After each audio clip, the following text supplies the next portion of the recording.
السلام عليكم ورحمة الله وبركاته. إن الحمد لله نحمده ونستعينه ونستغفره ونعوذ بالله من شرور أنفسنا ومن سيئات أعمالنا. من يهده الله فلا مضل له ومن يضلل فلا هادي له. أشهد أن لا إله إلا الله وحده لا شريك له وأشهد أن محمدا عبده ورسوله. أما بعد فإن خير الكلام كلام الله وخير الهدى هدى محمد صلى الله عليه وسلم وشر الأمور محدثاتها وكل محدثة بدعة وكل بدعة ضلالة وكل ضلالة في النار.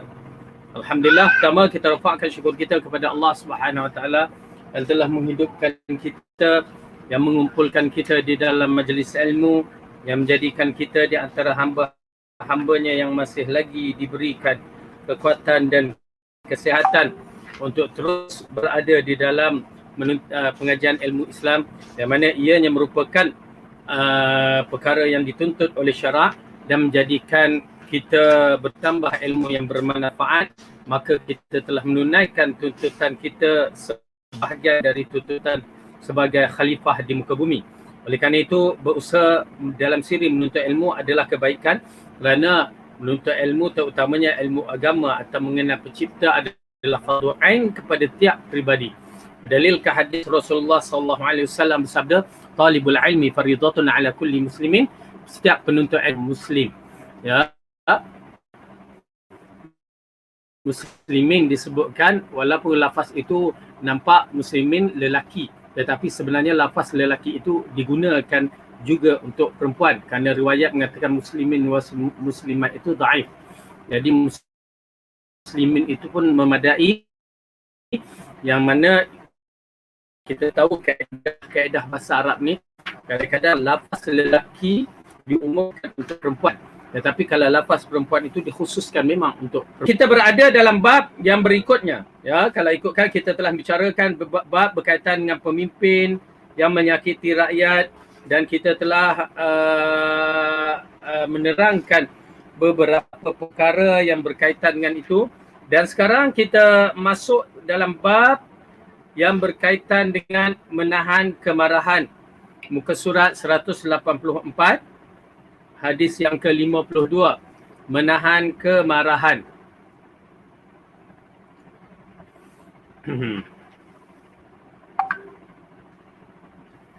Baik. Berkaitan dengan kemarahan ini, semua manusia ini ada sifat marah, ya. Memang ada sifat marah, kecuali bagi mereka-mereka yang tidak ada perasaan ataupun gila. Orang gila pun kadang-kadang ada marah juga, ya. Maka ianya merupakan kebaikan dan keburukan. Dia ada kebaikan dan ada keburukan. Jadi kebaikan dia tidak dinafikan. Kalau marah kerana Allah, maka dia akan mendapat ganjaran pahala. Marah kerana melihat keadaan suasana yang tidak baik, maka dia menegur, maka itu adalah sifat yang baik. Menahan kemarahan di waktu marah, sifat yang baik, ya. Dan meluahkan kemarahan di waktu yang bersesuaian, maka sifatnya baik. Ya, bila melihat kemungkaran kepada keluarga kita, misalan, kita tegur dengan tegas, ya, marah yang ada dalam jiwa kita tu, kita bagi tahu elok-elok.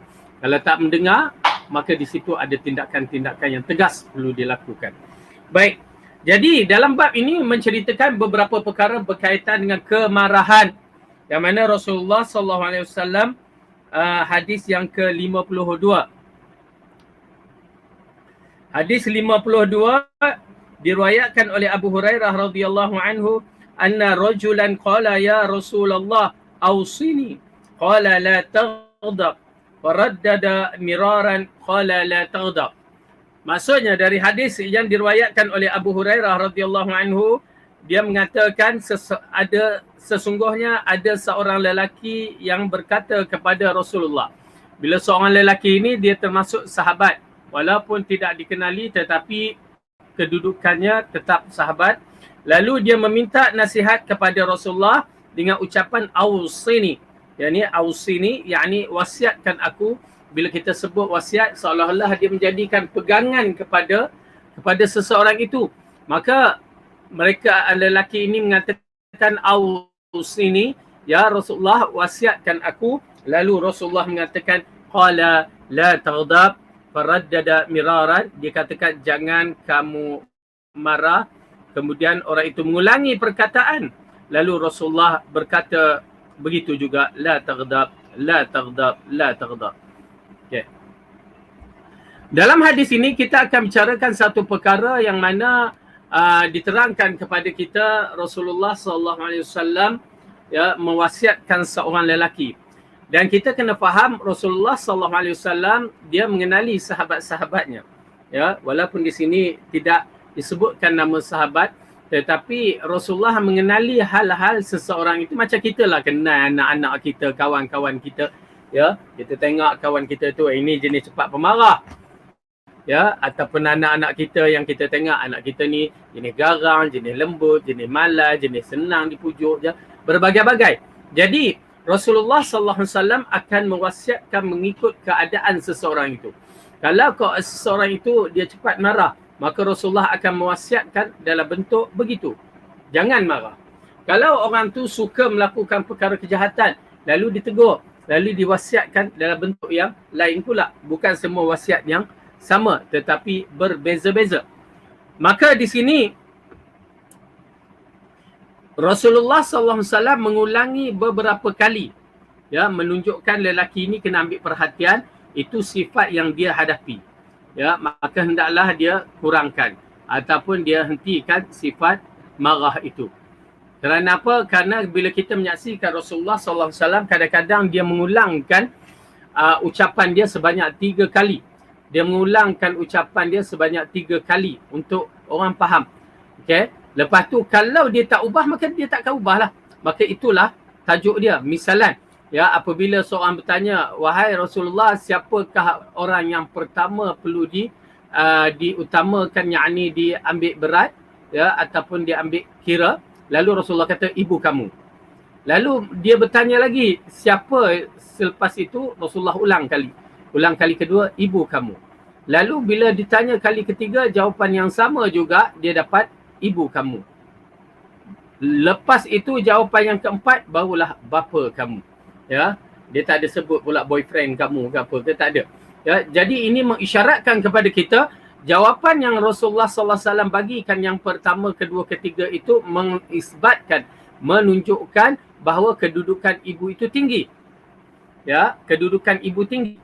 Dan kedudukan bapa bukanlah pula rendah, tetapi disebabkan kedudukan ibu tinggi, disebabkan dia melahirkan baby, seorang bayi yang memang kita tahu kedudukan itu agak sukar. Kedudukan itu agak sukar. Bapa dia tak pernah melahirkan. Ya, walaupun dia sakit perut kata macam nak beranak, itu ngecong je. Ya, dia tak pernah merasakan kesakitan itu. Ya. Baik. Tetapi dalam keluarga pula kita dapati apa dia? Kita dapati seorang isteri pada suaminya.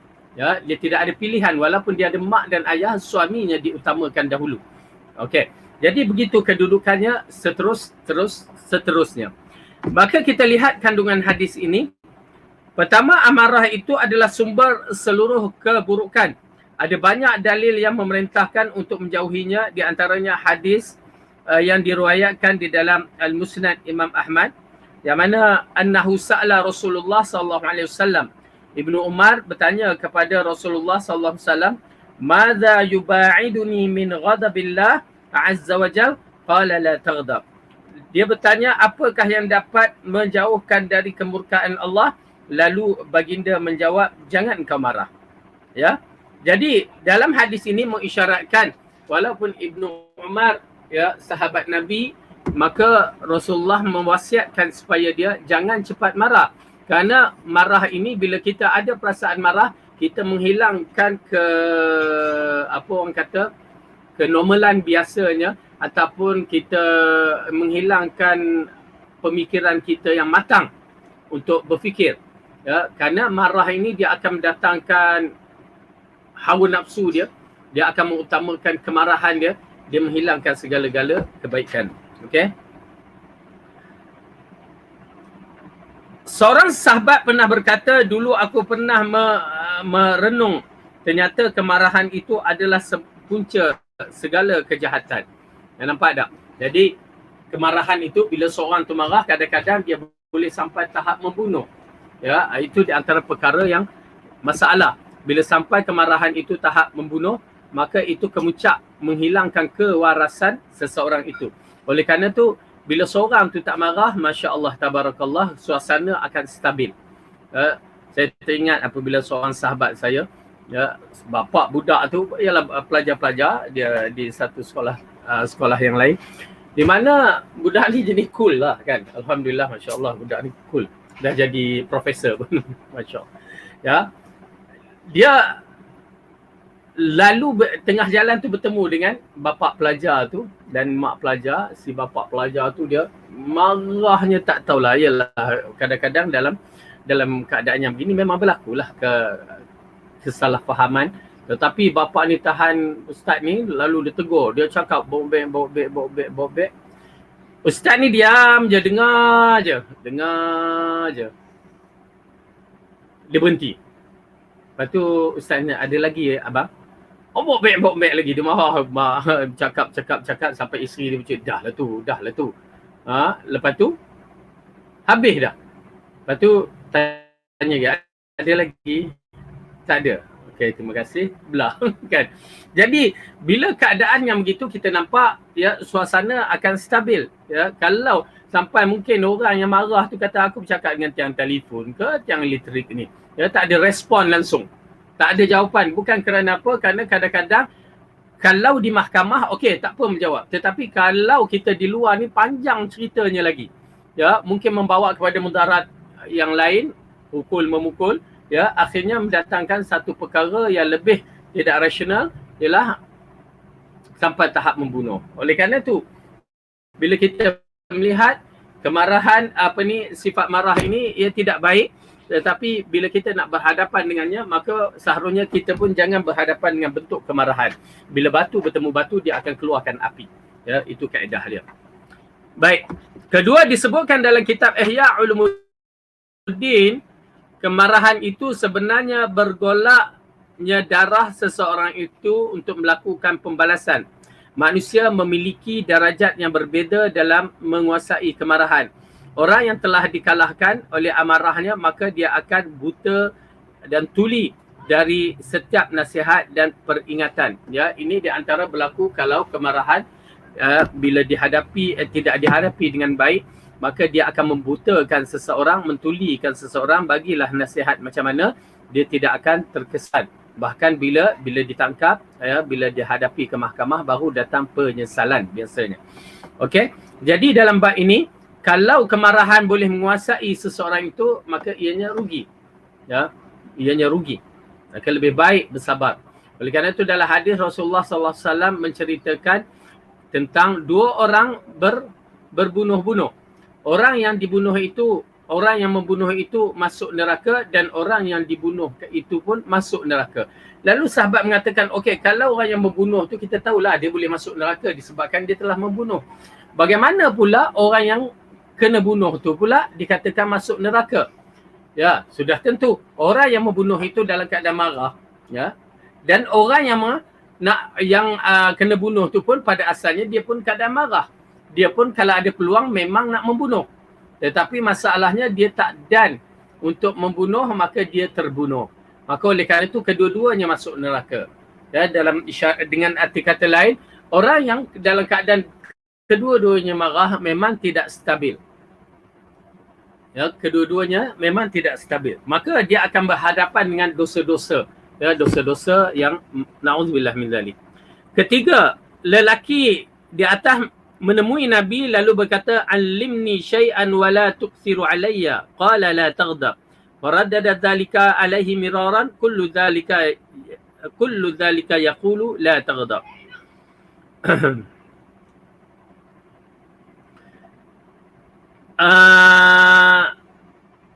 Seorang lelaki bertanya kepada Rasulullah sallallahu alaihi wasallam, lalu dia mengatakan, ajarkan kepadaku sesuatu namun jangan banyak-banyak. Ya, kenapa? Pasal kadang-kadang kita ni kalau kelas banyak-banyak, panjang kelas, dia akan hang otak tu. Boleh mula-mula pada waktu awal tu dengar sedap, yang kedua tidur sedap. Ya, kenapa? Kerana di waktu itu, waktu yang mana kadang-kadang setengah orang dia tak mampu untuk menerima maklumat tu. Dia tak mampu untuk menerima maklumat, akhirnya dia blank, dia tidur ataupun dia mula hayal ke lain.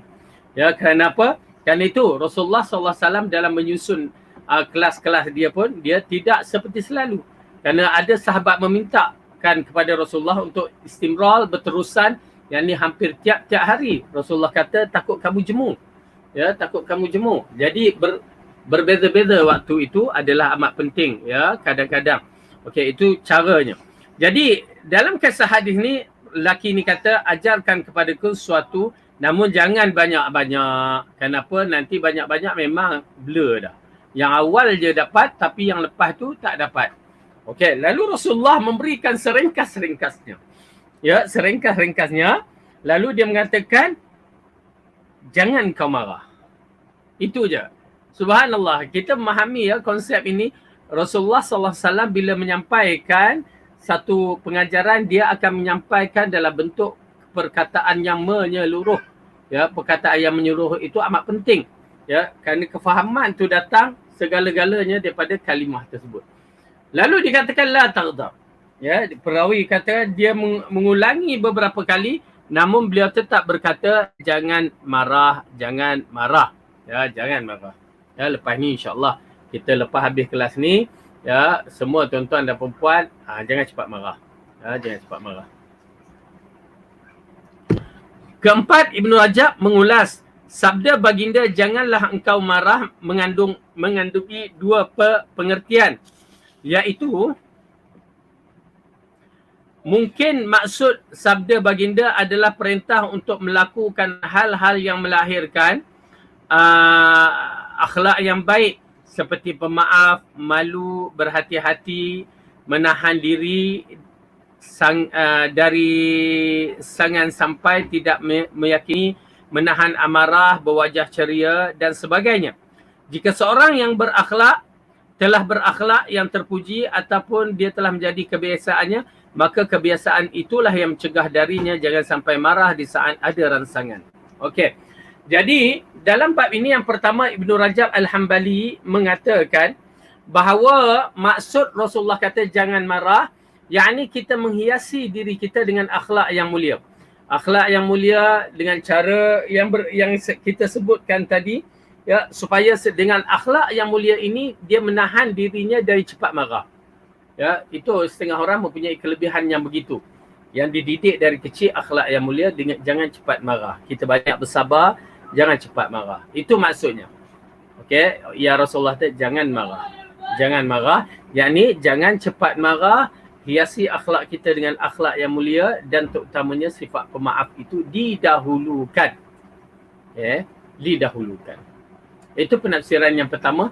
Dan yang kedua, maksudnya ialah mungkin juga maksud adalah janganlah engkau melampiaskan jika terlanjur marah, tetapi hendaklah engkau merangi nafsumu, jangan sampai meluap dan bertindak sesuatu perintah Allah jika amarah telah menguasai seseorang. Amarahlah akan yang memerintahnya. Okey, yang kedua, ya, jangan kita bila kena tu terus mengamuk, terus marah. Ya, terus marah sehingga kan kita tidak dapat mengawal perasaan kita. Ya, tadi kita diutamakan mendahulukan sifat akhlak, tetapi yang ni kalau berlaku jangan cepat marah. Ya, jangan cepat marah, dan setengah mengatakan jangan kita cari punca kemarahan. Ya, benda tu asalnya cool aja, tak ada apa, tapi kita yang mencari punca kemarahan, maka orang pun marah. Ya, dan kalau dah berlaku marah, maka jangan tempiaskan kemarahan itu dengan cepatnya. Baik. Kelima, dalam Mukhtasar Ihya disebutkan sembuhnya kemarahan adalah dengan menekankan perkara yang membangkitkannya dan sebab-sebab yang memicukannya. Namun jika kemarahan sudah terlanjur meluap, maka cara mengubatinya adalah dengan merenung dan memikirkan perkara-perkara yang termaktub di dalam hadis. Ya, di antaranya keutamaan menahan marah, lemah lembut dan memaafkan. Okey. Asalnya kita dilarang untuk mencari punca kemarahan. Ya, punca kemarahan. Tak boleh kita mencari punca kemarahan.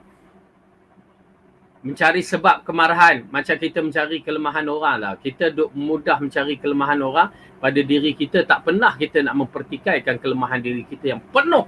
Ya, penuh dengan kelemahan. Segala-galanya kelemahan. Na'udzubillah min zalik. Ya, ini di antara sifat yang paling jahat pada diri manusia. Bila mencari kelemahan orang, meninggalkan kelemahan diri sendiri. Mencari kelemahan orang itu dah tanda kelemahan diri sendiri. Baik. Dalam bab ini kita mencari punca-punca kemarahan orang adalah salah. Tetapi bila dah berlaku kemarahan orang dan kita marah, maka hendaklah kita mula berfikir dan bersabar. Dan kena cari jalan penyelesaiannya. Kenapa? Kemarahan itu adalah penyakit, maka perlu diubati. Maka ubatinya di antaranya ialah dengan akhlak-akhlak yang mulia.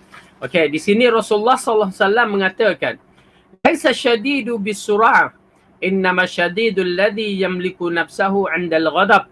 Hadis yang diriwayatkan oleh Bukhari dan Muslim ini, maksudnya bukanlah kuat itu adalah orang yang boleh bergusti. Ya, kuat bergusti. Ya, kita ingat kalau orang kuat ni, oh muscle dia ada six pack, apa muscle tangan dia boleh angkat kereta, boleh angkat tu, ya, sampai waktu solat tak boleh angkat selimut. Air mata kita pun tak boleh angkat. Itu kuat. Kuat apa? Ya, kuat kelentong je. Okey. Tetapi kuat yang di sisi Allah ialah kuat seseorang itu apabila dia marah, dia tahankan kemarahannya. Ya, dia tahan kemarahannya. Bila kita lihat dalam hadis ni surah, ada gusti pula di zaman Rasulullah. Ya, jangan kita fikir gusti di zaman Rasulullah macam kita zaman ini WWF tu. Ya, itu gusti kartun, gusti penuh dengan dosa-dosa. Dahlah pakai pakaian dia, na'udzubillah, macam Tarzan je. Ya, lepas tu dia hentak sana, hentak sini, hentak kepala semua. Ya, itu gusti orang sekarang. Gusti zaman Rasulullah sallallahu alaihi wasallam adalah gusti yang menjatuhkan orang, maksudnya kalau dia beri cuba jatuhkan, tu je. Ya, dan ataupun dia buat bulatan yang pernah saya cerita kalau tak salah, lalu siapa yang kuat dapat keluarkan yang tak kuat ni. Ya, itu je. Dia tak ada hentak tum kata Tarzan begitu tendang terajang, tak ada. Ya, oleh kerana tu maksud gusti di sini dalam bentuk yang begitu. Baik. Disebutkan pula dalam Al-Bukhari dan Muslim dari Sulaiman ibn Sa'ad, dia berkata dua orang lelaki saling mengejek di depan Nabi sedangkan kami ada di situ. Salah satunya mengejek temannya dengan kemarahan sehingga wajahnya berubah kemerah-merahan. Lalu Rasulullah SAW bersabda, "Aku benar-benar mengetahui suatu kalimah, seandainya dia mengucapkan nescaya apa yang dirasakan itu akan hilang darinya. Seandainya dia berdoa, aku berlindung kepada Allah dari godaan syaitan yang terkutuk." Ya. Satu hari berlaku orang-orang ni ya bersindir-sindir. Siapakah orang ni? Dia tidak sebut. Adakah sahabat, adakah ahli kitab, kita pun tak tahu. Tetapi mereka ni mengejek-ngejek, macam kita memperli-perli. Ya, memperli-perli. Bila sampai satu tahap, seorang yang kena perli tu pun marah. Ya. Bila marah, kadang-kadang luar kawalan, maka kenapa Rasulullah tak tegur ya? Ada yang bertanya, Rasulullah tak tegur. Ya, sebenarnya Rasulullah dah membicarakan tidak elok akhlak memerli-merli. Setengah orang kita tahu ya, tuan-tuan dan perempuan, ada benda yang mana Rasulullah dah sampaikan, mereka langgar je. Ada benda kadang-kadang orang seperti ahli badwi, orang yang menjadi orang asli Arab, dia bukan tahu akhlak-akhlak ni. Rasulullah SAW ditariknya, tak kainnya dekat tengkuk Rasulullah sampai bercala tengkuk Rasulullah. Dia panggil Rasulullah pun, "Hei Muhammad!" Ya, daripada luar rumah tu. Dia tak ada adab. Ya, oleh kerana tu dalam bab-bab yang begini kita kena faham, jangan kita pula tengok Rasulullah pun tak tegur kemungkaran. Ya, Rasulullah dah tegur, Rasulullah dah ajar, tetapi kadang-kadang jenis keras kepala ni dia bukan kiranya. Ya, dia bukan kira depan dia siapa. Macam kita lah, orang-orang kita depan-depan pemimpin pun dia kutuk. Ya, pemimpin negara pun dia kutuk dengan cara yang tak betul. Jadi begitulah depan Rasulullah mereka memperli-perli, akhirnya seorang tu dah marah. Ya, dia dah marah. Oleh kerana tu hukum perli tidak boleh. Hukum perli tidak boleh. Ya. Jadi bila dia marah lalu keluar melepasi batasan kemarahan itu, maka Ya, Rasulullah mengatakan, aku tahu cara nak hilangkan kemarahan dia. Ya, cara nak hilangkan kemarahan dia dengan apa cara? Dengan membaca doa a'udzubillah minasyaitonir rajim. Minta perlindungan Allah daripada syaitan yang penerjam. Oleh kerana tu kalau orang tu marah, dia baca doa, dia kena duduk. Duduk, pergi ambil uduk ke, pergilah baring ke, ya, lebih baik bagi dia. Kenapa? Itu adalah menghalang daripada dia bersifat agresif sewaktu marah.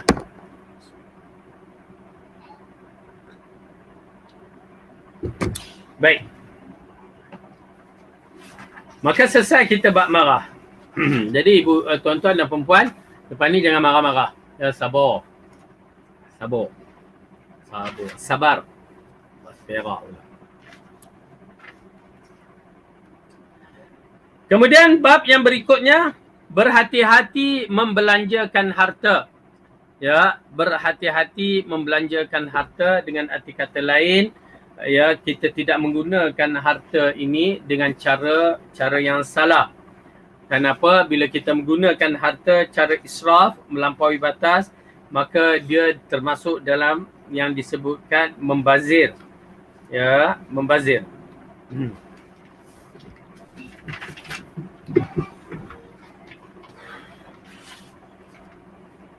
Hadis yang ke-53.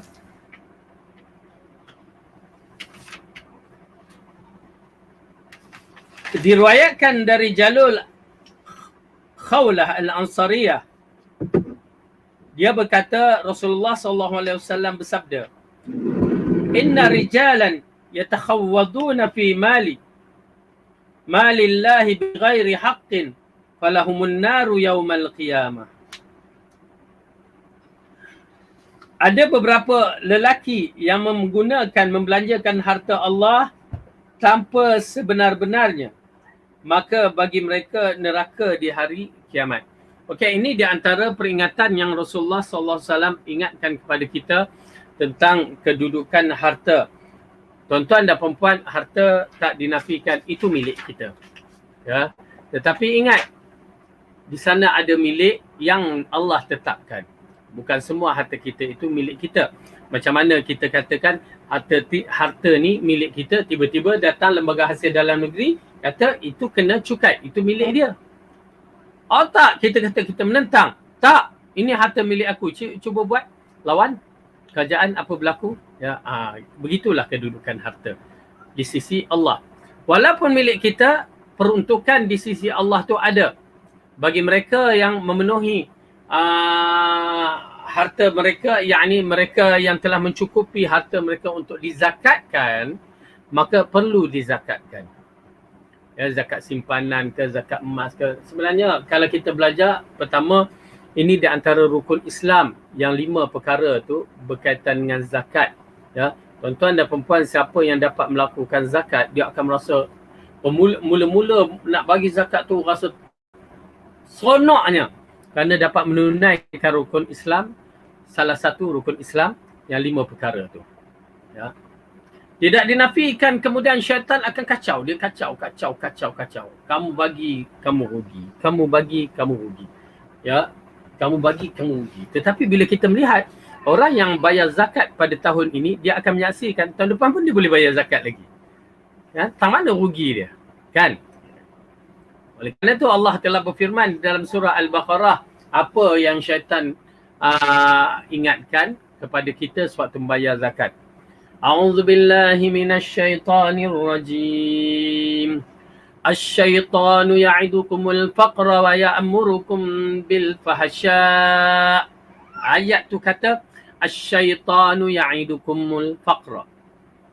Syaitan menjanjikan, menakut-nakutkan seseorang itu sehingga mengatakan kamu akan fakir jika kamu bayar zakat. Wa ya'murukum bil fahsya, dan menyuruh kamu melakukan kejahatan, yakni dengan menghalangkan harta kamu kepada orang yang berhak. Itu dia. Wallahu ya'idukum maghfiratan minhu wa fadla. Adapun Allah menjanjikan kepada kamu maghfiratan, keampunan, wa fadla, dan kelebihan. Pasal orang yang bayar zakat, dia akan melihat harta dia akan meningkat. Dia sikit-sikit, dia tak perasan kadang-kadang. Ya, tapi kita takkan jumpa dalam sejarah ummah orang yang bersedekah ataupun membayar zakat yang mengikut prosedur atau mengikut cara yang ditetapkan, dia tidak akan jumpa dalam sejarah ummah miskin ataupun bankrupt tu. Tak akan jumpa. Tuan-tuan dan perempuan akan jumpa orang yang tamak, orang yang simpan harta, yang tak nak bersedekah akan jadi miskin. Akan resah jiwa. Rasa tu tak cukup, rasa ni pun tak cukup. Ya, inilah kelebihan orang yang bayar zakat dan bersedekah. Okey? Jadi bukan banyak pun. Kalau ikutkan yang pertama, nilaian simpanan kita cukup setahun dan nilaian itu 85 gram emas. 85 gram emas. Ya, dizakatkan hanya 2.5%.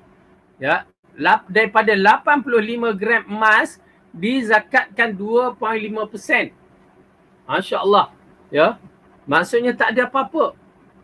Kalau ikutkan daripada RM85, kita bagi misal RM85 ya disedekahkan 2.5% sahaja. Okey. Oleh kerana itu dalam bab zakat ia merupakan satu harta Allah yang tidak boleh dipakai bagi mereka yang mampu untuk berzakat. Ya, baik. Cuma dalam bab ini berkaitan dengan satu tabiat yang menggunakan harta dengan cara jalan yang tak betul. Oleh kerana itu, bila kita memiliki harta, perlu dilihat pada cara pengagihan atau cara penggunaannya. Bila kita guna cara yang tak betul, maka di situlah datang pengharamannya. Okey, kita lihat kandungan hadis. Pertama, harta telah dijadikan Allah sebagai penumpang dan lesen kesenangan di dunia ini. Ya, harta ini Allah telah menjadikan ia sebagai isyarat untuk kesenangan kita hidup, untuk kita beribadah asalnya. Ya. Allah Taala berfirman di dalam surah An-Nisa. Ya, ini di antara peringatan Allah dalam surah An-Nisa yang mengarahkan kita tidak mengagihkan harta ini kepada orang yang tak betul. Ya, pasal bila kita bersedekah atau bersedekah pun kita kena berhati-hati. Penting tu. Okey, cuba buka surah An-Nisa ayat yang keempat. Surah yang keempat, juzuk yang keempat, muka surat 77 pada ayat yang keempat.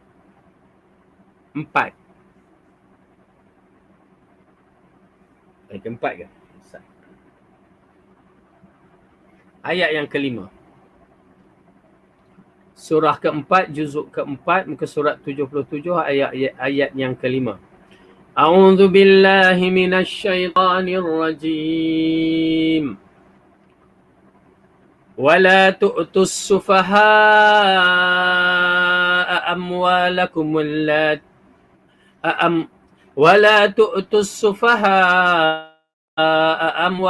allati ja'alallahu lakum qiyaman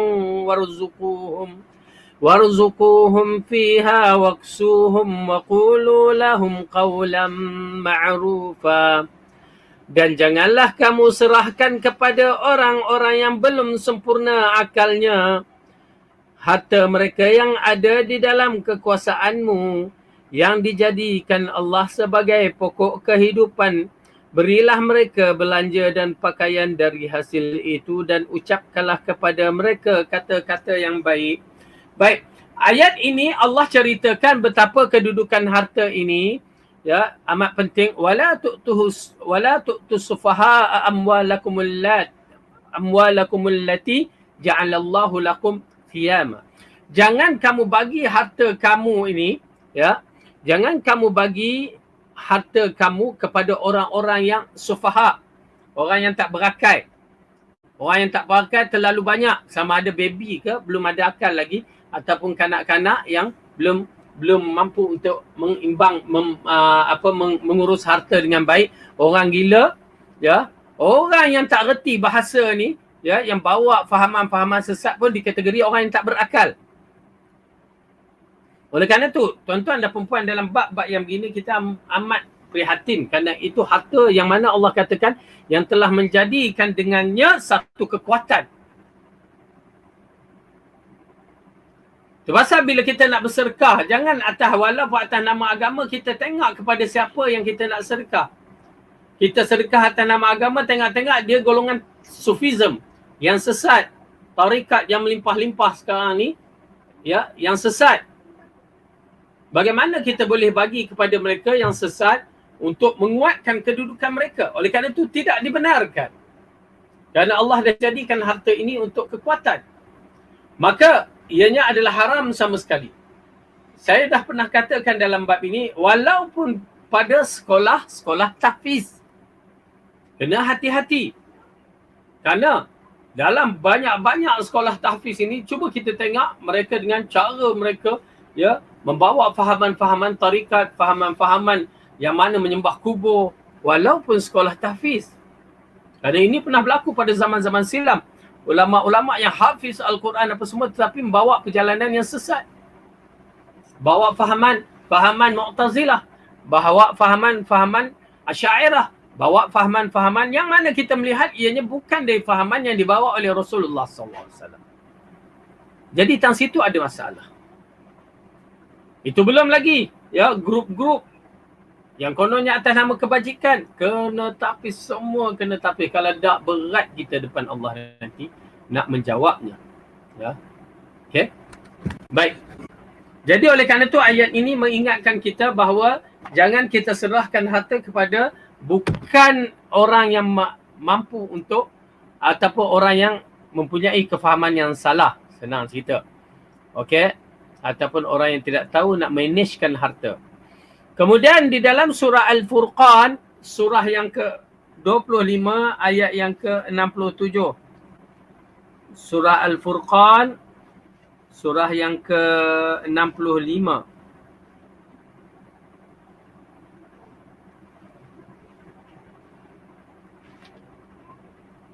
Surah yang ke-25 ayat yang ke-27. 67.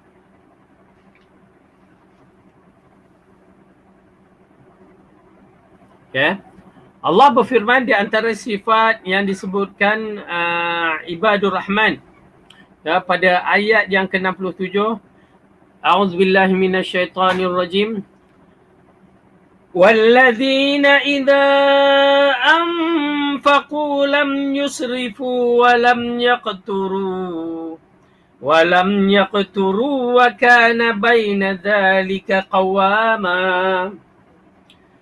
Dan orang-orang yang apabila membelanjakan harta mereka, mereka tidak berlebih-lebihan dan tidak pula kedekut, dan adalah perbelanjaan itu di tengah-tengah antara yang demikian. Okey, jadi ini di antara sifat ahlu awsat, yakni orang yang pertengahan. Mereka tak kedekut sangat dan tak boros sangat. Ya, jadi mereka, kedudukan mereka sedekah di antaranya, yakni menjaga, ada adab sedekah. Okey. Kedua, membelanjakannya bukan di jalan kebaikan maupun bukan di jalur yang bermanfaat lagi berfaedah merupakan tindakan kebodohan, berlebih-lebihan dan boros. Padahal Allah telah berfirman di dalam surah Al-Isra ayat yang ke-27. Kita buka surah Al-Isra.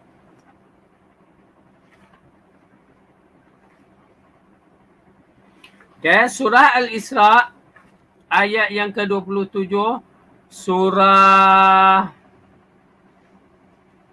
yang ke-17, juzuk 15.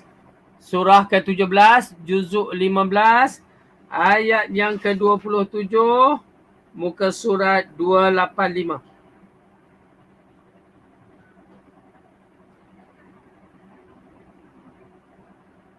Okay. Sorry, 284.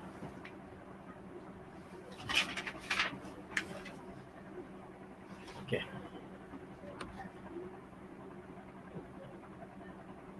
Jumpa? Baik, kita mulakan ayat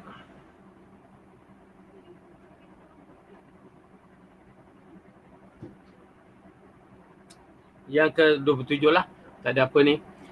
Innal mubadzirina kanu ikhwana syayatin wa kana syaitanu lirabbihi kafura. Sesungguhnya pemboros-pemboros itu adalah saudara-saudara syaitan, dan syaitan itu adalah sangat ingkar kepada Tuhannya. Okay. Ini di antara kadang-kadang orang yang melampaui batas, dia membelanjakan harta dia dengan seboros-borosnya. Kita menyaksikan terutamanya misal contoh pada bulan Ramadan.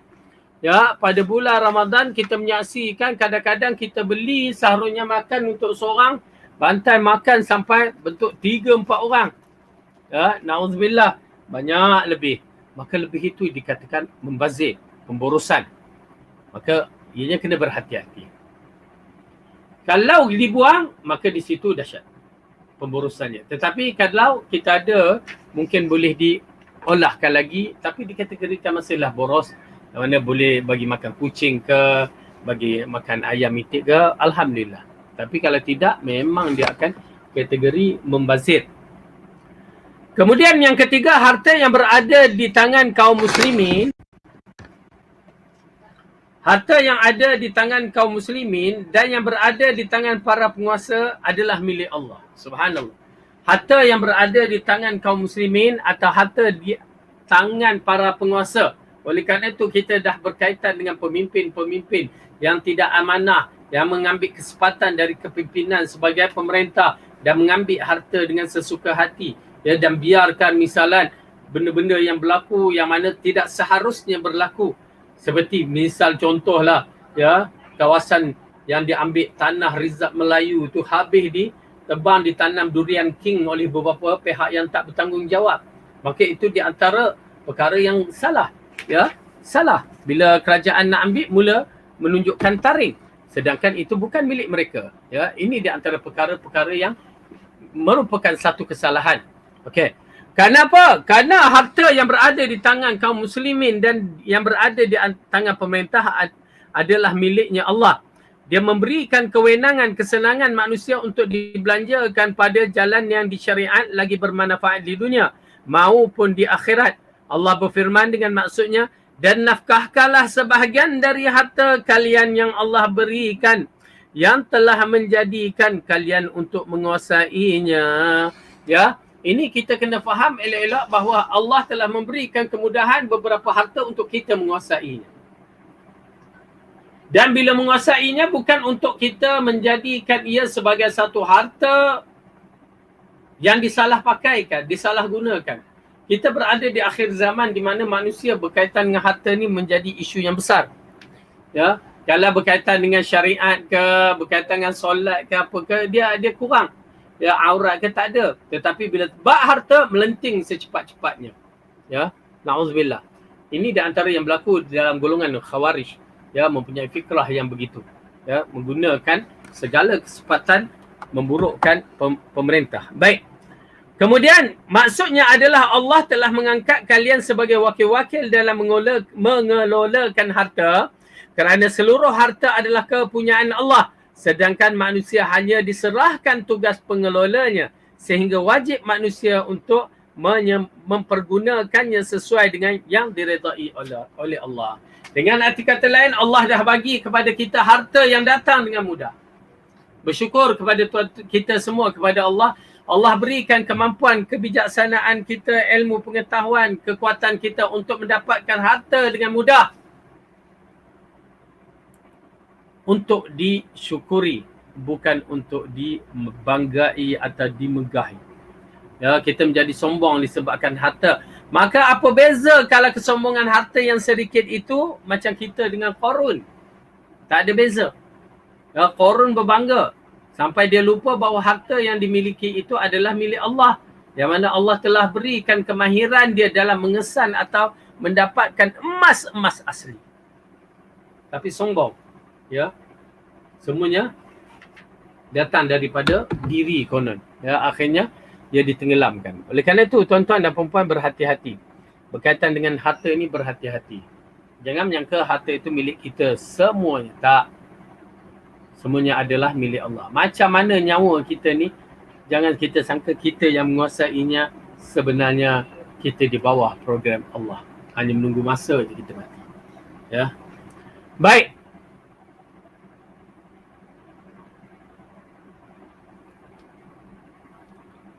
Yang keempat, memperoleh dan membelanjakannya untuk kebaikan maupun jalan yang tidak disyariatkan, maka hal ini merupakan suatu yang diharamkan. Bahkan tergolong memakan harta Allah dengan cara yang tak betul. Dengan arti kata lain, bila kita menggunakan dengan cara yang haram, maka kita telah menggunakan harta Allah dengan cara yang tak betul. Ya, na'udzubillah, terutamanya pada akhir zaman ini Rasulullah SAW mengatakan, ya, akan berlaku di akhir zaman ini bahawa orang tidak mengisahkan dari mana dia mendapat sumber hartanya, halal ataupun haram. Dia tak kisah. Dia nak makan tu dia pun dah tak kisah. Ya, halal ke haram, janji boleh makan. Ya, sedangkan pada zaman Rasulullah dan orang-orang kurung-kurung yang terbaik ini, mereka berhati-hati. Ya, nak makan tu pun berhati-hati halal ke tidak. Subhanallah, ya. Hilang dah. Sekarang ni main bantai je. Sampai kedai-kedai macam kita tengok kedai Cina pun kita pergi makan. Macam mana tu? Makan miso pula yang ada ayam. Ya, tuan-tuan dan perempuan, ke mana walak wal barak kita tu sampai kalau na'udzubillah. Bila saya tengok keadaan macam tu orang Melayu kita, dengan alasan tukang masaknya Cina. Ya, tukang masaknya Indon. Tukang sembelihnya, kita berhadapan dengan masalah yang terlalu banyak. Kena pula orang yang begini tidak mengutamakan, mereka tidak ada istilah najis. Ya, mereka masuk arak untuk dimakan, masuk ni binatang tak sembelih, ya, maka itu memberatkan. Sebenarnya menjadikan makanan itu haram. Apatah lagi kalau ianya datang dari sumber yang haram, maka neraka lebih sesuai untuk tubuh badan kita ini. Ya, akhir zaman akan berlaku semua perkara-perkara itu. Ya, Rasulullah sebutkan memakan makanan yang tidak kisah halal ataupun haram. Ya, jadi ingat, ya, jangan, terutamanya saya nasihatlah kedai-kedai yang bukan non-Muslim ni, tak payah datang lah. Tak payah datang. Kalau jenis-jenis makanan-makanan yang na'udzubillah. Ya, kita umat Islam ada izzah di situ, kemuliaan. Ya, kemuliaan. Na'udzubillah. Baik. Kelima hal ini mencakupi segala jenis harta manusia yang ada di tangan mereka maupun masih dikuasai pengelolaannya. Maka tidak dibenarkan untuk mengguna kecuali pada hal-hal dicintai oleh Allah, agar harta dapat menjadi penolong bagi manusia untuk hal-hal yang sesuai dan diredainya dalam perkara yang bermanfaat bagi manusia di bumi ini. Ya, itu di antara sifat yang terbaiklah jika dia dapat menguruskan pentadbiran harta dengan sebaik-baik mungkin. Keenam, berkaitan dengan para pemimpin, maka wajib bagi mereka agar mengelola harta Allah untuk hal-hal yang dapat memperkokohkan agamanya dan meninggikan kalimatnya serta bermanfaat bagi rakyat dan negara. Contohnya untuk membiayai pengembangan projek-projek yang bermanfaat, pertanian, kerajinan, pengajaran dan lain-lain, atau urusan lain yang sangat diperlukan oleh masyarakat, banyak apa saja yang bermanfaat di dunia. Maka disebutkan bahawa pemerintah hendaklah dia menggunakan harta yang diamanahkan dengan cara yang baik yang mendatangkan manfaat kepada ummah. Ya, mendatang manfaat kepada ummah, pengelolaannya adalah untuk pengurusan ummah. Ya, ini di antara perkara penting. Macam kita di Malaysia, ya, kerajaan mendapat hasil daripada lembaga hasil dalam negeri dan merupakan aset bagi harta mereka melalui cukai-cukai, ya, dan beberapa perkara itu merupakan satu perkara yang penting untuk diuruskan dengan baik. Dan kita juga ada satu badan seperti badan zakat yang dimiliki oleh Jabatan Agama Islam negeri masing-masing, yang seharusnya digunakan dengan cara yang baik. Dan kita juga ada seperti badan-badan wakaf, ya, yang mana boleh menjalankan operasi-operasi dengan cara yang baik. Sebenarnya wakaf ini main peranan dalam sebuah negara jika betul caranya, ya, kerana hasil-hasil wakaf itu digunakan untuk pembangunan negara. Ya. Itu juga kita ada seperti mahat-mahat ataupun badan-badan yang perlu kita lihat untuk dibantu, ya, untuk diberikan wakaf-wakaf tanah ataupun apa juga menjayakan projek-projek kebajikan dari sudut membela agama Allah ini. Maka tak menjadi masalah. Baik. Ketujuh hadis ini isinya juga mencakupi orang-orang yang mengambil harta yang bukan merupakan haknya. Mereka yang mengelolakan harta yang bukan miliknya namun dengan tipu daya mereka berhasil menguasainya, memperolehi harta dengan cara semacam ini merupakan pengambilan harta yang dilakukan secara batil. Ya, bagi mereka yang mengambil harta secara batil, ya, secara haram, maka kita ingatkan bahawa neraka lebih sesuai untuk mereka. Tak kira dia tu pemerintah ke, dia tu rakyat ke, serupa je. Kalau kita kerja dekat pejabat, kita ambil pen tu cara tak betul pun, main ambil aja. Itu termasuk makan pengguna harta secara batil. Kita pergi fotokopi tanpa kebenaran ke, cara batil. Ambil sehelai paper ke, itu mengambil secara batil. Ya, jangan kita tunjuk kepada pemerintah je, kita pun kena jaga adab-adab kita sebagai petugas ataupun pekerja. Ya, mudah-mudahan Allah pelihara kita semua daripada memakan harta yang haram dan penggunaan harta yang haram, dan minta Allah bagi petunjuk kita dapat menggunakan harta dengan sebaik mungkin. Amin ya rabbal alamin. Selesai. Bab yang berikutnya.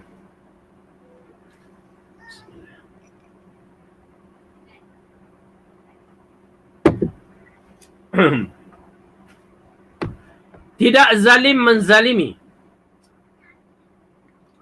Tidak zalim menzalimi.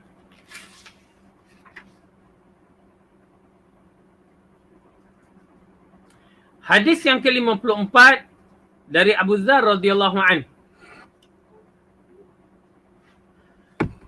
Fima yarwi an rabbih ya qala ya ibadi inni haramtu adh-dhulma ala nafsi wa ja'altuhu bainakum muharraman fala tadhalamu. Hadis rawahul Muslim. Di antara yang baginda meriwayatkannya dari Allah Subhanahu wa taala adalah, wahai para hambaku, sesungguhnya aku telah mengharamkan kezaliman bagi diriku dan tiadalah aku haramkan juga terjadi di dalam kalian. Maka janganlah kalian saling berlaku zalim. Hadis rawahu Muslim. Okay?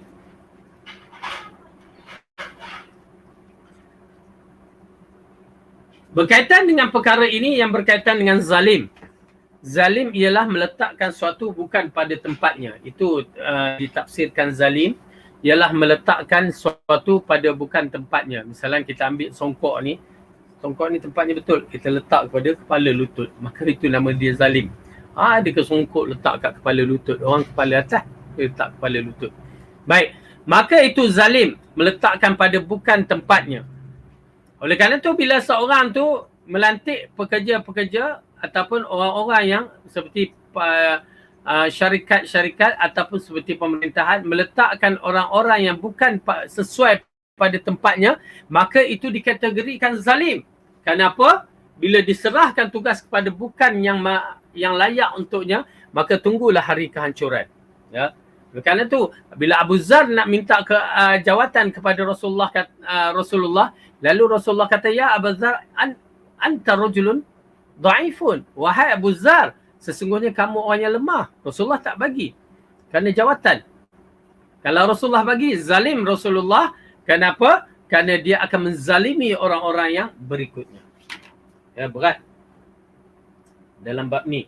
Kita tengok zalim duk pukul-pukul, duk ambil reta je kerjanya. Sebenarnya berbagai-bagai bentuk kezaliman yang perlu kita fahamkan, ya, supaya kita tidak menghukumkan pada pihak yang tertentu sahaja sehingga kita lupa kepada pihak diri kita. Baik, mari kita tengok terjemahan hadis, kandungan hadis ini apa dia.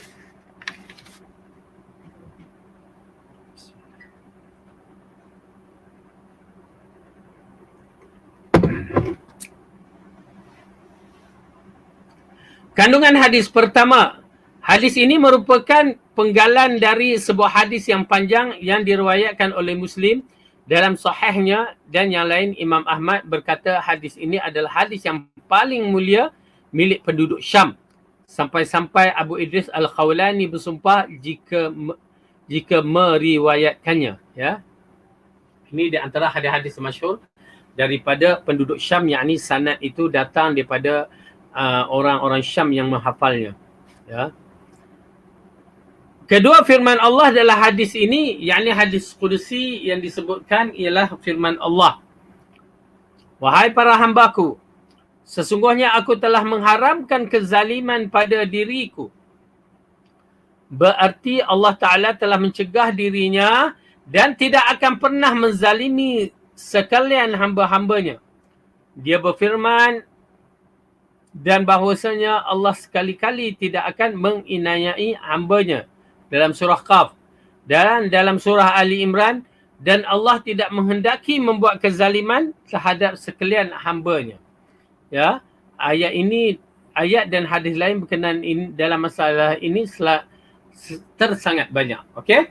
Jadi dalam Al-Quran menceritakan bahawa Allah tidak akan menzalimkan sesiapa pun. Wa ma kana Allahu liyadhlimahum walakin kanu anfusahum yadhlimun. Dan Allah tidak akan mereka, tetapi mereka lah yang menzalimkan diri mereka sendiri. Ya, jadi ayat ini mengisyaratkan Allah tidak memiliki sifat zalim. Ya. Dan dia tidak akan menzalimi. Dia telah mengharamkan dirinya sifat tersebut. Maka jangan kita jadi orang yang zalim. An-Nawawi berkata dia mensucikan dan membersihkan dirinya dengan segala kerana kezaliman itu adalah menempatkan suatu urusan tidak pada posisinya. Sedangkan Allah memiliki hikmah yang sempurna dan tidak akan menjalankan semua urusan kecuali sesuai dengan prosedur dan sejalan dengan kemaslahatan. Okey, ini satu benda yang penting yang mana kita melihat qada dan qadar Allah dan perbuatan Allah itu adalah tidak akan menzalimi hambanya. Secara khusus Imam An-Nawawi telah menjelaskan bahawa zalim ini meletakkan pada bukan tempatnya. Dan Allah tidak akan meletakkan sesuatu itu pada bukan tempatnya. Itu bukan sifat Allah. Dan bila Allah memberikan suatu ujian kepada hambanya, ada hikmah yang terkandung. Allah takkan zalim. Itu kena iman, kita kena i'tiqad itu Allah takkan zalim. Kita tak tahu apa yang berlaku di sebaliknya. Itu tabiatnya. Oleh kerana itu apabila seorang hamba Allah itu berhadapan dengan masalah demi masalah, dia tidak boleh mengkritik Allah dengan mensu'uzzan kepada Allah. Kenapa Allah lakukan aku begini? Kenapa? Tak boleh. Kerana Allah itu tidak bersifat zalim. Dan dia sifat akan memberikan kemudahan kepada hambanya dalam bentuk yang mudah.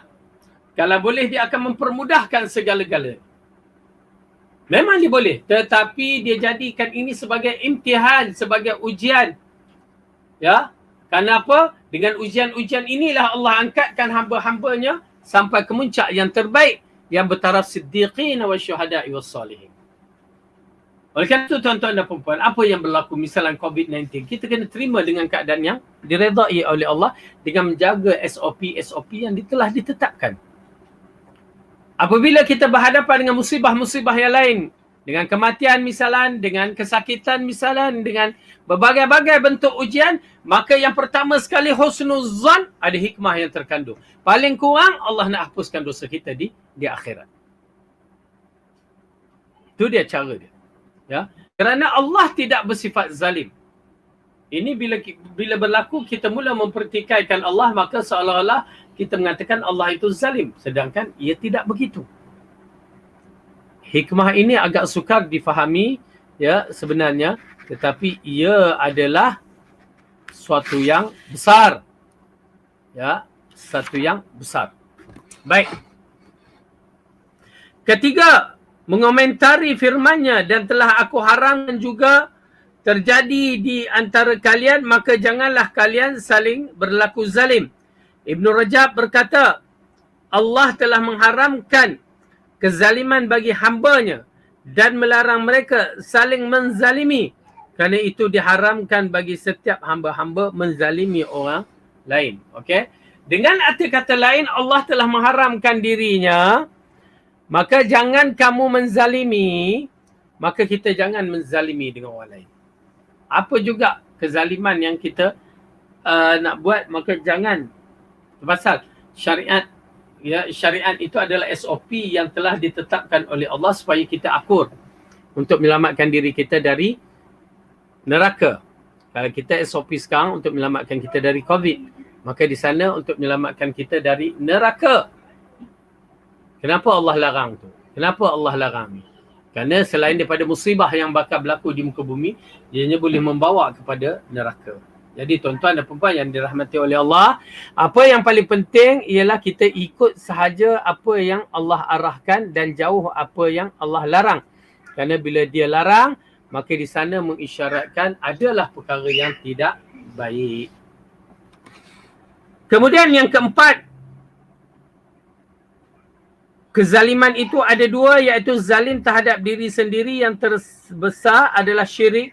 Allah berfirman, sesungguhnya syirik itu benar-benar kezaliman yang besar. Inna syirka la zulmun azim, di dalam surah Luqman, yang mana syirik itu adalah kezaliman yang besar. Kenapa kezaliman yang besar? Ya, tuan-tuan dan puan-puan, kenapa kezaliman yang besar? Kerana apa usul asal makna zalim? Meletakkan sesuatu pada bukan tempatnya. Ya, meletakkan sesuatu pada bukan tempatnya. Orang letak api pada periuk. Ini letak air bawah periuk. Mana nak masak? Ya, berarti zalim lah tu. Ya. Begitu juga meletakkan Allah pada bukan tempatnya. Bila kita mengabdikan selain diri daripada Allah, berarti syirik. Syirik ini samalah kita letak Allah bukan pada tempatnya. Sebab apabila misalnya golongan-golongan Habib yang pergi berdoa kepada kubur-kubur, ya Abdul Qadir Jailani, tolonglah aku, bantulah aku, rapatkan aku dengan Allah. Semua itu adalah syirik. Kerana apa? Minta pertolongan kepada orang yang dah mati. Orang yang dah hidup pun dah tak mampu untuk menolong dia, untuk merapatkan takarrub kepada Allah. Ini kan pula orang yang mati. Tidak ada beza orang Islam yang berdoa kepada kubur dengan orang Yahudi, orang kafir Quraisy yang berdoa kepada berhala-berhala mereka. Tak ada beza. Ya, na'udzubillah. Oleh kerana tu Luqman telah mengatakan kepada anaknya, inna syirka la zulmun azim. Ya bunayya la tusyrik billah, inna syirka la zulmun azim. Wahai anakku, janganlah kamu mensyirikkan Allah, kerana syirik itu adalah kegelapan, kezaliman yang teramat sangat. Ya, sebab dia tak boleh mengenali Allah macam mana pencipta dia, tak boleh langsung tak tahu kedudukan Allah, maka itulah zalim. Orang musyrik telah memposisikan makhluk pada posisi Al-Khaliq. Sama artinya dia telah menempatkan sesuatu bukan kepada tempatnya. Okey? Orang kafir ni dia tidak meletakkan, dia meletakkan makhluk sama posisi Allah. Ya, walaupun tak semua, dia letakkan sebahagian-sebahagian. Maka oleh kerana itu mereka tidak ada beza. Ya, orang kafir Quraisy ataupun orang musyrik pada zaman sekarang. Kemudian sama artinya dia telah menempatkan sesuatu bukan pada tempatnya. Majoritas ayat Al-Quran yang berisi semacam yang ditunjukkan kepada orang-orang zalim, maksudnya kaum musyrik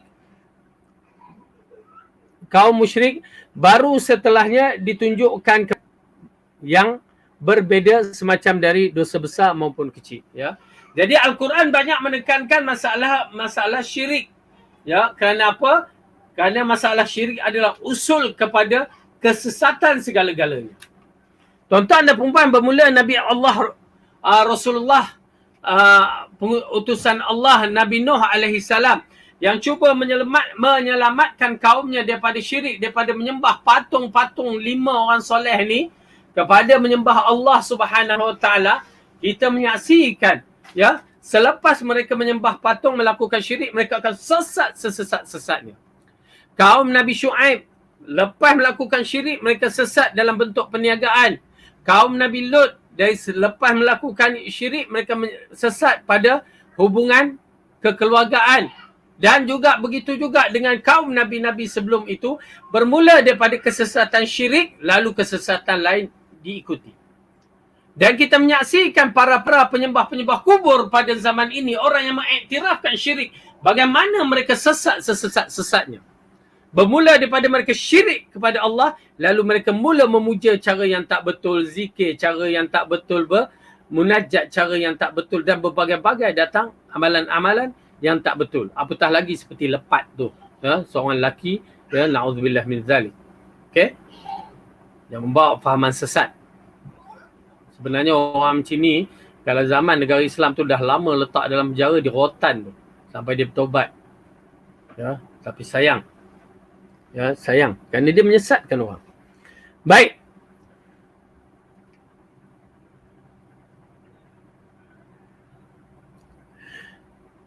Dua, zalim terhadap hamba Allah. Rasulullah SAW telah bersabda dalam khutbahnya pada Haji Wada'. Sesungguhnya darah, harta dan kehormatan kalian terjaga dari pelanggaran sebagaimana terjaga hari kalian ini, pada bulan kalian ini dan negeri kalian ini. Hadis riwayat Bukhari dan Muslim. Yang mana Rasulullah SAW dalam bab ini, syirik yang pertama, syirik yang besar adalah syirik dengan Allah Subhanahu Wa Taala. Kemudian syirik, dosa yang terbesar, zalim, menzalimi orang ataupun menzalimi orang yang beriman, manusia Muslim yang beriman. Dia menjadikan ianya di antara perkara yang besar. Kerana apa? Zalim yang disebutkan dalam hadis ini sesungguhnya darah, harta dan kehormatan. Kita telah bicarakan darah senang difahami. Ya, bila pukul tu keluar darah ataupun kita pancung keluar darah, maka hukumnya haram kalau tanpa sebab. Yang kedua, yang berkaitan dengan harta mereka itu haram. Kita tidak boleh ambil walaupun sedikit tanpa izin mereka. Ya. Itu pasal bagi kita hamba-hamba Allah sebagai rakyat kena bersabar. Kalau betul mereka mengambil secara yang tak betul, hanya kepada Allah kita mengadu. Biar Allah uruskan. Kita tak mampu nak menguruskan. Biar Allah uruskan. Jangan kita keluar nak memberontak semata-mata. Kemudian, yang disebutnya berkaitan dengan kehormatan. Kehormatan ini yang banyak kita terlepas. Ya, harta, darah, kita boleh akui insyaAllah kebanyakan kita tak berlakukan dalam bab ini. Tetapi bila sebut je kehormatan, maka kehormatan ini ramai sekali yang terjebak dalam perkara yang diharamkan. Kenapa? Bila kita mengumpat itu dah mencalarkan kehormatan saudara Islam kita. Sebut je nama terus, dia akan menjadi berdosa. Bukan umpat saja, mengadu domba, melaga-lagakan, mencari kelemahan, mencari kesalahan, keburukan. Itu semua di antara sifat-sifat yang mana kehormatan itu dicalarkan. Berdosa. Ya, berdosa. Baik, hadis ini diriwayatkan oleh Bukhari dan Muslim. Jadi tuan-tuan dan perempuan, elakkanlah daripada kita mengaibkan saudara kita, mencarikan dosa ataupun melakukan dosa terhadap mereka. Yang kelima, hadis secara jelas-jelas mengharamkan perbuatan zalim terhadap sesama manusia dengan melanggarkan hak-hak mereka meskipun yang terkecil sekalipun.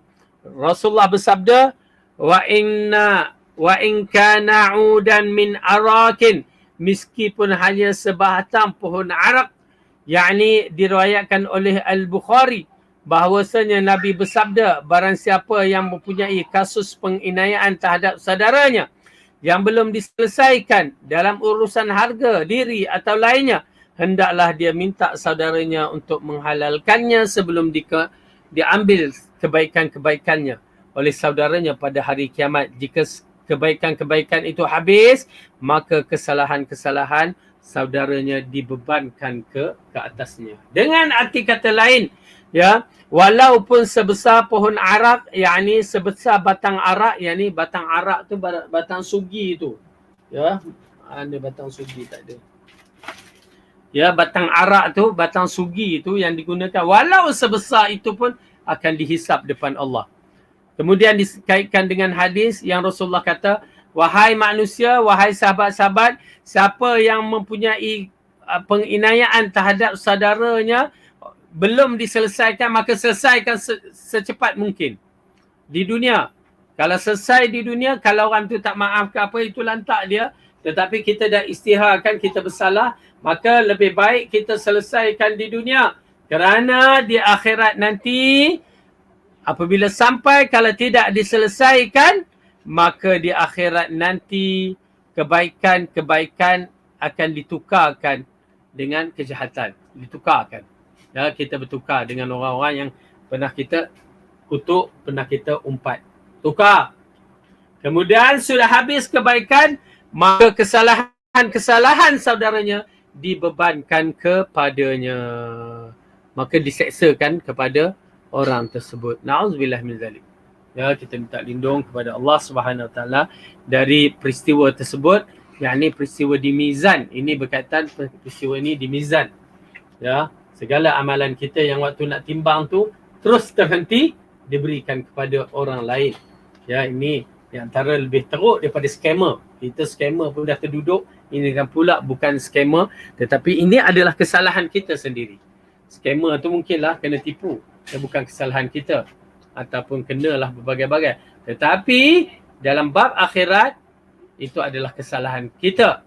Bila kita mula mengumpat, kita mencerca, kita mengadu domba, kita mencari kelemahan, kesalahan orang, kita buat berkata-kata perkara yang tak betul.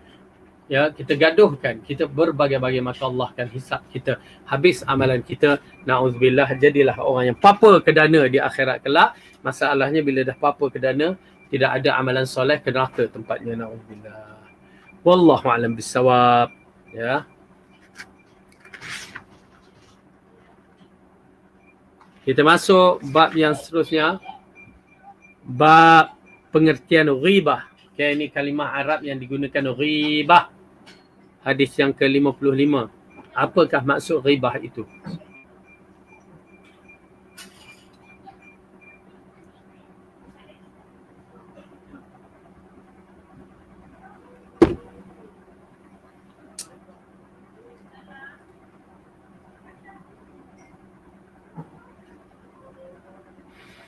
Hadis yang ke-55 dari Abu Hurairah radhiyallahu anhu. Anna Rasulullah sallallahu alaihi wasallam qala, atadru mal ghibah? Qalu Allah wa rasuluhu a'lam. Qala dhikruka akhaka bima yakrahu. Qila afara'aita in kana fi akhihi ma aqul. Qala in kana fihi ma taqul faqad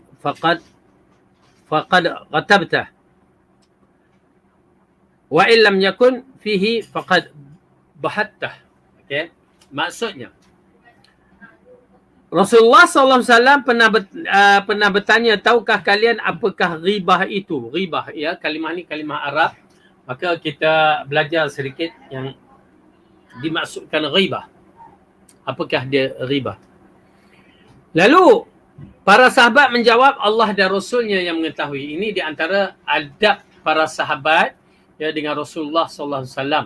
Ya, mereka tidak akan angkat suara mereka, dan mereka akan bercakap dalam keadaan lembut, perlahan, dan mereka kalau tahu pun mereka akan cuba mengatakan Allah dan Rasul itu yang lebih mengetahui. Ini adab, memang adab terpuji.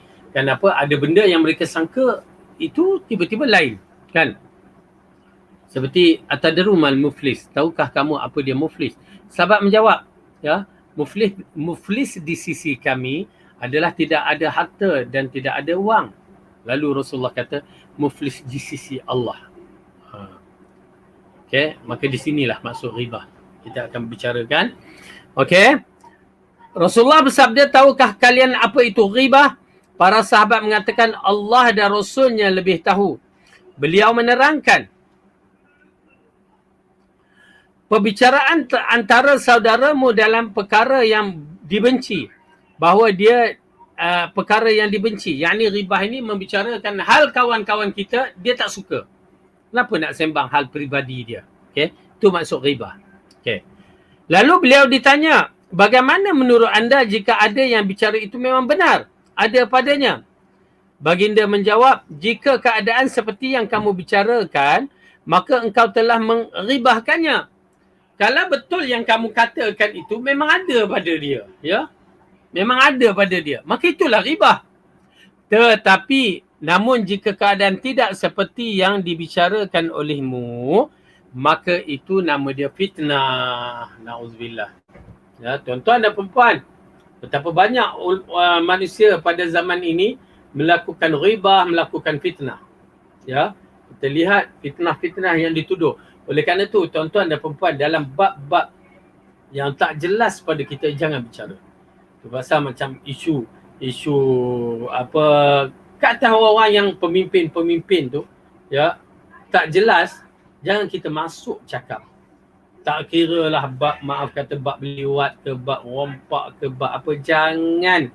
Pasal bukan di depan mata kepala kita. Kalau depan mata kepala kita pun, ya, kalau tidak ada sifat-sifat yang ditetapkan oleh syarak, tak boleh nak berbicara. Misalan orang yang berzina, kena ada 4 saksi. Tuan-tuan dan perempuan, 4 saksi. Kalau seorang tu, saksi tu tarik diri, 3 saksi je, ya, tak diterima. Bahkan orang yang menjadi saksi tu pula dirotan. Kerana apa? Kerana Islam menjaga segala-galanya. Tapi sayang apabila timbulnya gadget-gadget ini, penyebaran berita-berita, terutamanya berita palsu yang datang, kita umat Islam pula yang jadi parah, menerima dengan mudahnya. Sedangkan berita-berita dari surat khabar tu ataupun cerita-cerita dari WhatsApp ke yang lain-lain tu merupakan kadang-kadang fitnah belaka, cerita tak betul. Ya ayyuhallazina amanu idza ja'akum fasiqun binaba'in fatabayyanu. Wahai orang yang beriman, jika datang kepada kamu orang yang fasik mengkhabarkan, maka berhati-hati. Ini yang datang daripada orang kafir, kita boleh terima bulat-bulat. Ya. Ini datang dari akhbar-akhbar yang mana akhbar tu fasik ke tidak? Fasik ke ustaz? Lah, cuba buka surat khabar tu, apa yang ada? Ya. Dengan artis yang separuh bogel, dengan benda-benda cerita khurafat, dengan bintang-bintang sebagai Taurus, Aquarius yang syirik. Mana tak fasik, tiba-tiba kita boleh terimanya. Na'udzubillah min zalik. Berhati-hati.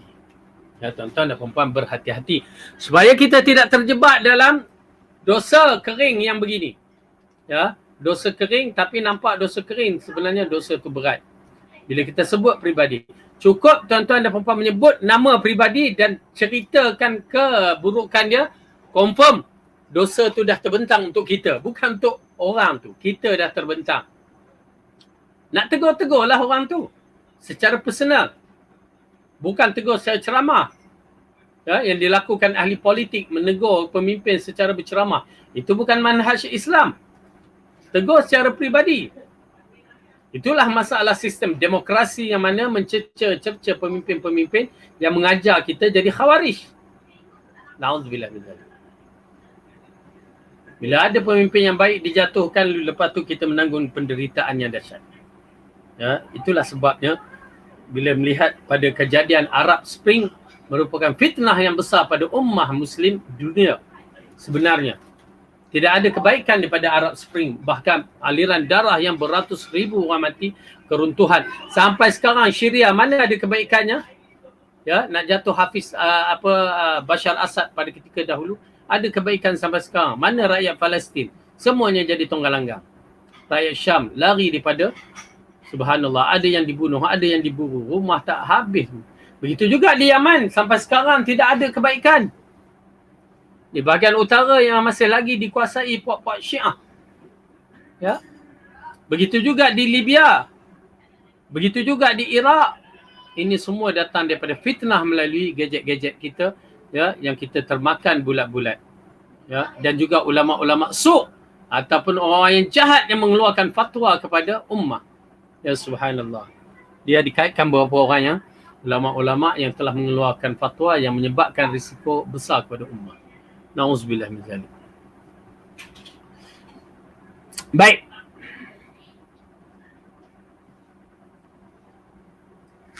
Kita lihat terjemahan ke kosakata dah. Kandungan hadis.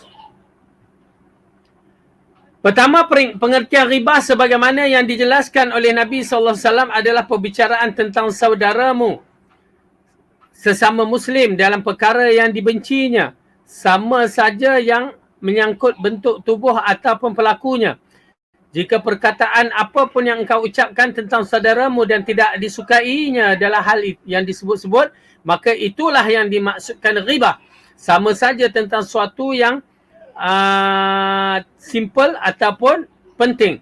Tentu saja dosa ghibah berbeza-beza sesuai perkataanmu tentang seseorang. Bahkan tetap berdosa meskipun diceritakan memang itu benar adanya. Okey. Jadi diperincikan tentang ghibah ini, kita ringkaskan bahawa ghibah ini ialah mengatakan saudara kita sesama Muslim menyebutkan perkara yang dia tak suka sebut. Ya. Bentuk, walaupun bentuk penerangan, apatah lagi bentuk memang nak mengejek, maka itu dia tak suka disebut. Dengan arti kata lain, Allah mengajar kita menutup mulut dari membicarakan peribadi atas ain dia, nama dia. Kalau kita tak sebut nama, okey, itu lain cerita. Bila sebut je nama, bermulalah cerita. Dan ghibah ini yang disebutkan mengumpat ini, ya, dia ada dengan syaratnya paling kurang mesti ada 2 orang baru terjadinya mengumpat. Yang kita pernah terangkan. Walaupun dengan WhatsApp, maka dia dikategorikan mengumpat. Kalau ada 2 orang menyebutkan nama peribadi dan mencari kelemahan dia ataupun mencerita hal yang dia tak suka. Kalau cerita hal dia suka, okey, tak apa, itu bukan mengumpat. Tetapi hal yang tidak disukai, syarat mesti ada 2 orang. Lebih tu memang banyak berjuta orang lah yang selalu kita forwardkan dalam WhatsApp, Facebook apa tu, ya, berjuta orang. Tetapi jika dia mengumpat, dia nak bercakap peribadi orang tu, dia tak ada kawan untuk bercakap, dia bercakap dengan kucing misalnya. Dia ceritakan keburukan orang. Ataupun dia bercakap dengan dinding. Itu tidak dikategorikan mengumpat. InsyaAllah dosa tu tak ada. Tapi dikategorikan gila. Dia bercakap dengan dinding dengan kucing. Lebih baik dia bercakap dengan dinding dengan kucing daripada dia bercakap dengan seseorang, ya, dalam bab ini. Okay. Itu dia mengumpat. Minta lindung kepada Allah, kita mencari kelemahan orang. Okay. Dia ada nanti hukum hakam mengumpat ni dibahaskan. Maksudnya dalam buku ni juga pun ada. Ya, siapa yang boleh diumpat. Dengan bersyarat, dengan syarat yang ketat. Bukan main kita macam kita ni mengumpat cerita hal peribadi orang. Ikut suka akulah. Bagus. Ya. Lepas tu, aku bukan nak cerita apa. Aku hanya nak nasihat je. Itu mengumpat lah. Dan syarat-syarat nak menasihat pula ada syarat dia. Bukan pergi jumpa mak limah tepi apa jual nasi lemak tu dia bercerita hal tu. Itu bukan mengislahkan. Ya. Dia ada syarat-syaratnya.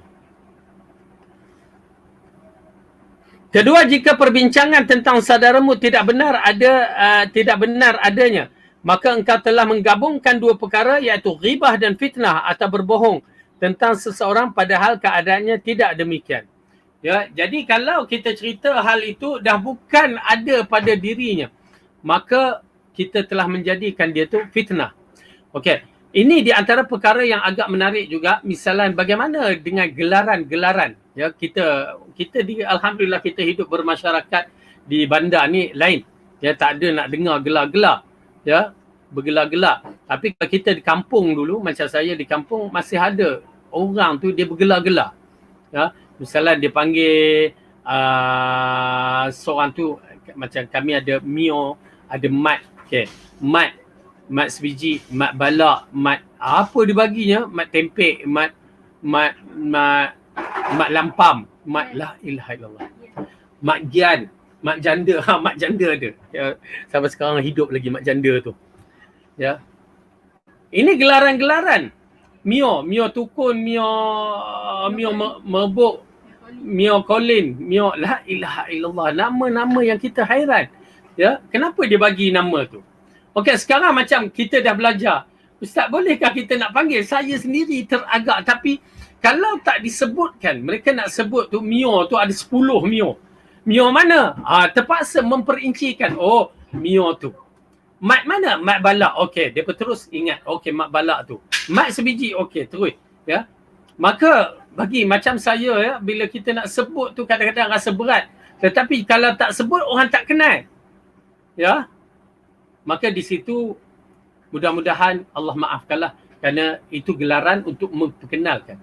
Ya, macam kita lah nama ada Fatimah. Berapa Fatimah? Fatimah Mak Juno, Fatimah Daud, Fatimah. Jadi kita kenapa tak sebut Fatimah Daud terus ataupun Fatimah Yunus terus? Kan cantik. Tetapi bila dah tukar Fatimah mulut becok, ya, Fatimah kaki ngumpat, dia dah jadi lain dah. Okey, ala kulli hal dalam bab ini ada perbahasan sedikit ulama.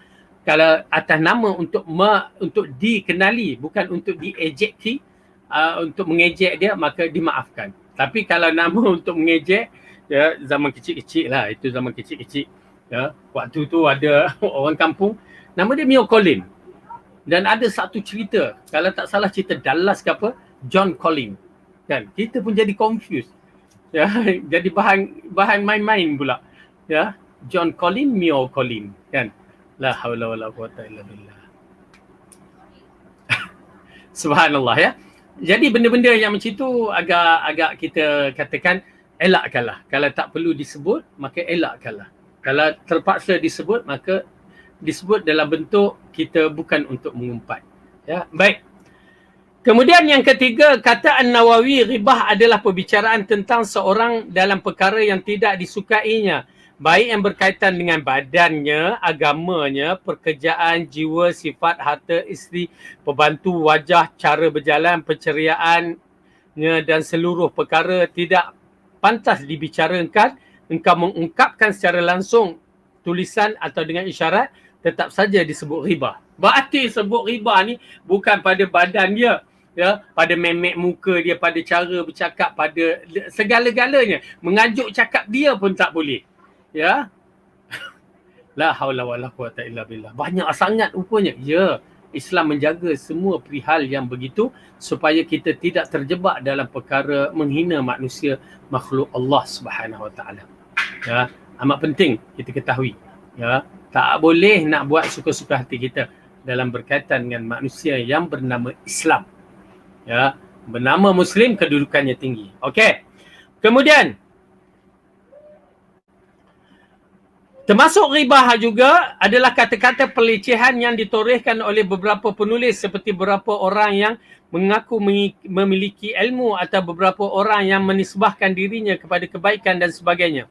Demikian juga kalimah doa yang sebenarnya berisi celaan yang ditujukan kepada seseorang seperti semoga Allah maafkan kami semua atau kami mohon kepada Allah keselamatan atau yang lain, seluruhnya merupakan ghibah. Ya, kadang-kadang kita tak perasan, ya, terutamanya dalam siri kepimpinan zaman sekarang, ramai rakyat-rakyat terus dia cop pemimpin tu dengan nama-nama yang tak baik. Ya, tak boleh tu. Ya, terus cop PM tepi ke apa ke, menjadi perkara-perkara yang tidak seharusnya. Ya, nampak tak ketat ya Islam, dia menjaga hak-hak peribadi. Orang kalau tak suka, kita tak suka, orang pun tak suka. Maka jangan buat. Tenang je kaedah dia. Kita kutuk pula, kita kata bab-bab ni ya, tak boleh. Ada syarat. Hatta kita bermusuh pun sekali, ada syarat-syaratnya. Berselisih pandangan sekali, ada syarat-syaratnya. Ya.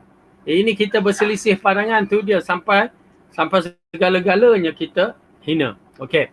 Baik, keempat sabda Rasulullah SAW, engkau bercerita tentang saudaramu. Ibnu Muzir berkata hadis ini menjadikan dalil boleh meribah orang Yahudi, Nasrani dan pengikut semua agama lain selain umat Islam serta para pelaku bid'ah yang telah dihukumkan keluar dari Islam. Okey, dengan arti kata lain yang membicarakan ribah ini khas untuk orang Islam. Adapun orang bukan Islam ada syarat-syaratnya juga. Ya, walaupun boleh tetapi tengok kepada syarat-syaratnya apa tujuan kita nak membicarakan. Ya, kena lihat juga. Okey, kelima Al-Qurtubi berkata para ulama telah ijma' bahawa ghibah termasuk dosa besar. Mengumpat, mencela ghibah ni termasuk kabair, dosa besar. Ya, jangan pandang remeh.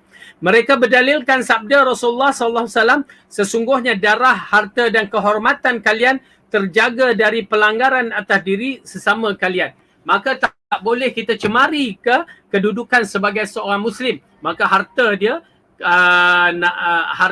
darah dia dan maruah dia tetap terjaga. Maka kecuali Keenam, para ulama mengecualikan ghibah untuk 6 tujuan. Okey, ghibah yang dibenarkan 6 tujuan. Boleh kita lihat, tetapi berhati-hati. Kerana tujuan dilakukan keenam hal ini bukan untuk meribah, tetapi ada maksud lain yang hendak dicapai, sedangkan maksud tersebut tidak mungkin teraih kecuali dengan menyebutkannya, meribahkannya. Keenam hal itu, yang pertama, mengadukan kezaliman. Okey, misalnya seorang itu dizalimi, jiran kita menzalimi kita, ganggu aja, pasang radio kuat-kuat, maka terpaksa kita mengadukan pada pihak yang berkewajipan. Maka itu tidak ribah. Ataupun bentuk apa kezaliman pun, kita mengadu, tidak ribah. Yang kedua, meminta pertolongan demi menghentikan kemungkaran. Ya, kemungkaran, kita tengok jiran kita tu, ya, rumah tu orang perempuan, tapi yang datang orang lelaki je, apa hal ni? Ya, okey, boleh. Yang ketiga, meminta fatwa. Ya, meminta hukum hakam. Bukan meminta hukum hakam ni pada maklimah jual nasi lemak, tetapi majlis ataupun ustaz-ustaz yang amanah ataupun para mufti terpaksa menyebut, terutamanya ribah berkaitan dengan suami isteri. Okey. Yang keempat, memperingatkan kaum muslimin supaya tidak tertipu oleh penjahat. Ya, mengingatkan orang-orang jahat, bukan seperti kita mengingatkan ahli politik, itu lain dah. Itu banyak pada unsur politik, bukan unsur kejahatan. Begitu juga dalam bab ini, unsur kejahatan yang kita lihat, yang mana orang ini boleh memudaratkan, maka dibenarkan. Lepas tu yang kelima, objek orang yang fasik dan ahli maksiat terang-terangan. Orang ni dia buat fasik, dia buat maksiat terang-terangan. Ya, dia tak kira dia ni, apa juga maksiat dia lakukan secara terang-terangan. Berbeza dengan orang yang merahsia-rahsiakan. Yang keenam, menerangkan ciri fasik fizikal seseorang seperti buta, pincang dan lain-lain. Ya, menerangkan bukan untuk mengejek supaya orang kenal. Macam saya katakan gelaran yang disebutkan sebagai ya mat apa tu, ya, dibenarkan supaya orang kenal. Ya, orang mana tu? Alamat mat mana? Alamat yang buta tu. Okey, tak apa. Ya, jadi setelah kita melihat dalam bab-bab yang begini, maka 6 perkara boleh diribahkan dengan syarat ittaqillah, takutlah kepada Allah, supaya kita tidak tersalah membicara hal peribadi manusia. Jadi insya-Allah tuan-tuan dan puan-puan, cukup sampai di sini. Apa yang paling penting, kita dapat beramal dan menjaga diri kita daripada melakukan maksiat dan dosa, supaya amalan kita tidak terhapus di akhirat kelak, dan supaya Allah meletakkan amalan kita dimasukkan sebagai ganjaran pahala yang besar, dapat menduduki di kalangan minan nabiyyi, minas siddiqin wa syuhada'i was salihin. Wallahu alam bisawab. Yang baik itu datang daripada Allah, salah silap dari saya sendiri. Aqulu qawli hadza wa astaghfirullahu li wa lakum. Wassalamualaikum warahmatullahi wabarakatuh.